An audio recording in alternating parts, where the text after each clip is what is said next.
అందరికీ నమస్కారం అండి. థ్యాంక్ యూ అండి. ముందుగా ఇక్కడున్న పెద్దవాళ్ళందరికీ నమస్కారం. నిజంగా గాయత్రి గారు చెప్పినట్టు ఘంటసాల గారి పాటలు వింటూ పెరిగి, నాది మ్యూజిక్ బ్యాక్గ్రౌండ్ కాదండి, నేను మ్యూజిక్ ఫ్యామిలీ, నేను ఒక సింగర్నే. నాకు నటించడం పెద్దగా తెలీదు.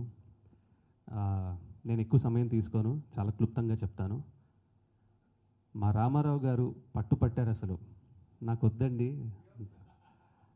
నాకు యాక్టింగ్ చేయడం రాదు, దయచేసి ఏమీ అనుకోవద్దు అంటే, నేను ఒక గాయకుడిని, ఏదో మామూలు పాటలు పాడుకుంటూ నేను నాదేదో నడిపిస్తున్నాను. అలా లేదు, మీరు ఖచ్చితంగా చేసి తీరాల్సిందే అని చెప్పి నా వెనకాల పడి నాతో యాక్టింగ్ చేయించారు. సినిమా చూసిన వాళ్ళు చాలా బాగుంది అని చెప్పి చాలా ఎమోషనల్గా ఫీల్ అయ్యి కూడా సినిమాని చాలా బాగా రిసీవ్ చేసుకున్నారు. ముందుగా వాళ్ళందరికీ thank you so much. And నిజంగా ఘంటసాల గారి పాటలు విని పెరిగి ఘంటసాల గారి పాత్ర ఈరోజు నేను చేయడం అనేది నాకు చాలా అదృష్టంగా భావిస్తున్నాను.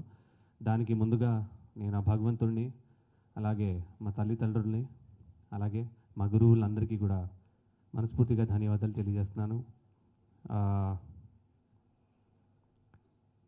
ఇంతకు మించి ఏం మాట్లాడాలో కూడా నాకు తెలియట్లేదు. బట్ డిసెంబర్ 12వ తారీఖున ఈ సినిమా రిలీజ్ అవబోతుంది. ఖచ్చితంగా మీ అందరూ కూడా చూసి, ఈ సినిమాని చూసి మమ్మల్ని ఆశీర్వదిస్తారని మనస్ఫూర్తిగా కోరుకుంటున్నాను.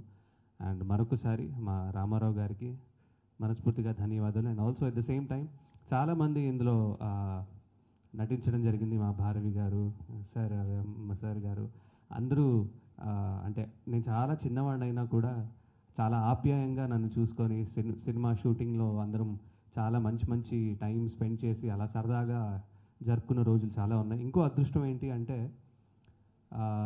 మన తెలుగు సినిమా సంగీతానికి మేల్ సింగర్స్ 2 కళ్ళు, ఒకటి ఘంటసాల గారు అయితే ఒకటి ఎస్పీబీ గారు. ఈ సినిమా లాంచ్ కూడా, ట్రైలర్ లాంచ్ కూడా ఎస్పీబీ గారి చేతుల మీద ఆయన చేతుల మీద జరిగింది దాదాపు 3 ఏళ్ల క్రితం. అది కూడా నాకు ఇంకో అదృష్టం. బికాస్ తెలుగు సినిమా పాట అంటేనే మేల్ సింగర్స్లో ఘంటసాల గారు, ఎస్పీబీ గారు. సో కాబట్టి వాళ్ళందరి ఆశీర్వాదం నా మీద ఉండడం, ఈ సినిమా మీద ఉండడం అనేది చాలా అదృష్టంగా భావిస్తున్నాను. అండ్ మరొకసారి డిసెంబర్ 12న ఈ సినిమాని థియేటర్లో మీ అందరూ వీక్షించండి, మమ్మల్ని ఆశీర్వదించండి. Thank you so much. ఒక్క నిమిషం ఆగాలి, దీంట్లో ఇంకో విషయం కూడా ఉందండి. కృష్ణ చైతన్య శ్రీమతి అయిన మృదులా గారు ఇందులో ఘంటసాల గారి భారీగా నటించడం మరో ఎత్తు. అసలు ఎంత అదృష్టం అసలు. అంటే అంటే అంటారు కదా, తంతే బూర్ల బుట్టలో పడ్డట్టు అన్నట్టుగా. అదే సహధర్మచారిణి కూడా అక్కడ మీ ఆవిడే. అలా అలా